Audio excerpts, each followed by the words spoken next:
Hello, today I am reviewing this amazing Tiger 900 Rally Pro. Stay with me.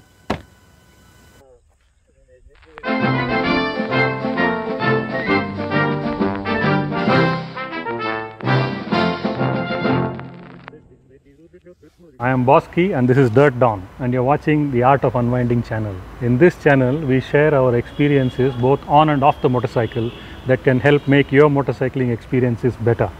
So stay tuned and hit the subscribe button.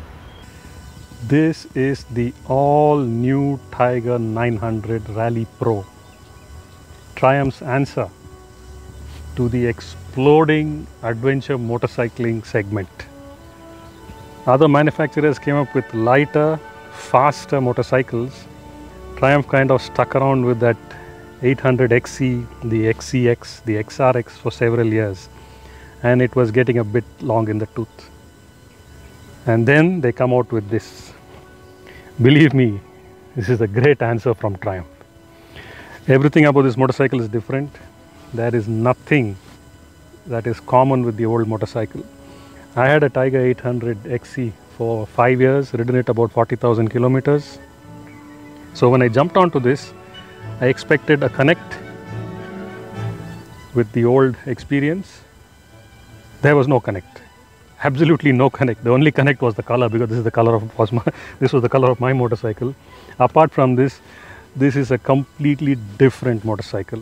The way it behaves, the way it handles, the way it accelerates, brakes, the off-road manners, the on-road manners, everything about it has moved up several notches, and I am absolutely thrilled that it has happened.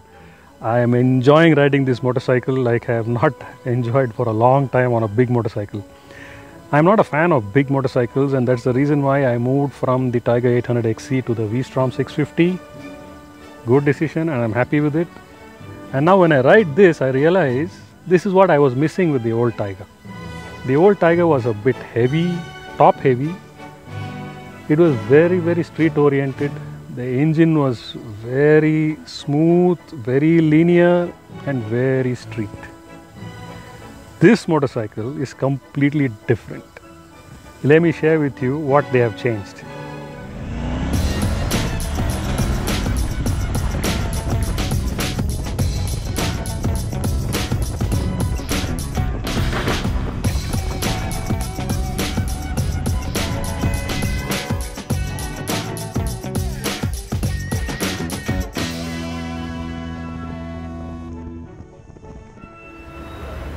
We just got back from the ride. I was riding the Tiger 900 Pro and Dirt Dawn was riding the poor country cousin.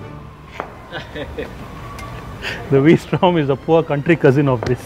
Honestly, the difference is massive. However, we are not doing a comparison. We are going to talk about the Tiger 900. So in my reviews of the V-Strom, I mentioned that is like vanilla ice cream. So using the same ice cream terminology, I can call this 2 scoops of vanilla, 2 scoops of butterscotch, and 2 scoops of almond and nuts with some chocolate sauce and some fruits. So this is how, connecting it to an ice cream, this is a big bowl of 7 scoop ice cream. That's what I would call it. One more comparison, food again. That is curd rice, this is biryani. Coming to the features, I think this motorcycle has got almost everything that anyone would ever need, and probably everything that we can find on any motorcycle. Electronics are absolutely top class. It's got multiple engine modes. It's got ABS that can be turned on and turned off. It's got a beautiful TFT screen. That screen can be set. It's got multiple displays. You can change the color, you can change what specifications, what items you are going to display on it. Usual fuel reading, trip meter. You can connect the phone to it to set up the maps. You can connect a GoPro to it, and music, telephone, all are can be controlled from the dash. There's a little toggle switch here. It's got a 4-way operation and a press. Very simple. I just took it out this morning for the first time, and very intuitive, and I was able to operate and use it without needing the owner's manual. So that way I think Triumph have done a good job with the controls, making it very friendly and easy for the new user to understand how things work. Some of the additional features are, it's got cornering ABS, it's got a quick shifter. It's an amazing quick shifter that works from second gear onwards, and a downshift, it's got a auto blip. So hitting the downshift hard, the engine revs itself, a blip, and then it shifts down. So even that is automated. It's got illuminated switches, very useful.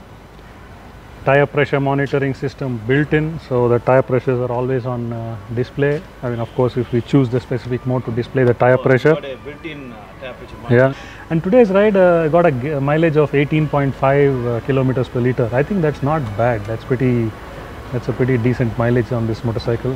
The way it performs, it's got a beautiful windscreen. You adjust it. It is simple. It didn't rattle or make any noise, so it seems quite solid. This is a little bit smaller compared to most motorcycles, though I didn't feel any wind getting onto me straight, but I could feel a bit on the extremities. But that's not so tiring. It's the blast into the torso and the face, but this took care of that. It's got LED lights. It's got a DRL, a beautiful DRL on the headlamp. You are talking about heated. Yeah, heated grips. Yeah, this morning it was very useful. Yeah, it was pretty cold this morning when we left. I think it was showing 14 degrees centigrade. Okay. My hands were beginning to freeze up a bit. I don't like the cold much. Not that I enjoy the heat, but between heat and cold, I prefer withstanding the heat than the cold. So I turned on the heated grips, and big difference. Though we may not use it much in South India, but it's a good thing to have. I enjoyed it with the heated grip. It's got heated seats also. Both? Yeah, rider and pillion, and the pillion heated controls are here. So we want a warm backside. This is the motorcycle to be on. This is controlled from the dash. Yeah, that's a pillion control. So as per the specs, the dry weight is 201 kilos. It feels a lot lighter. It does not feel 201. It feels at least about 20-25 kgs lighter. We did mostly we did highway riding today, and some places went on pretty bad roads, rutted roads, and I was very confident and happy handling it. You know what? I love those fans, radiator fans. You like the radiator fans? Yeah, I know, they're pretty big. You wanted one for your kitchen, no? Exhaust? Maybe you can. It looks big enough to handle. Split radiator. It's got a fan on this side and a fan. Last night when I got this bike home in heavy traffic, yeah, the fans came on and I could feel the draft just going past me. It didn't bother me, but I could actually feel that slight heat coming out. This is the Rally Pro version. It's loaded with a lot of accessories. What is extra is the luggage system and the tank guard. This is standard, is what I'm told. Fog lights are standard. They accept the aero exhaust, pannier frames, and the top, the tank guard. These three are what has been fitted onto the motorcycle as an accessory. The rest are standard fitment. The big question, how much is it on road? 19.9 lakhs Bangalore on road.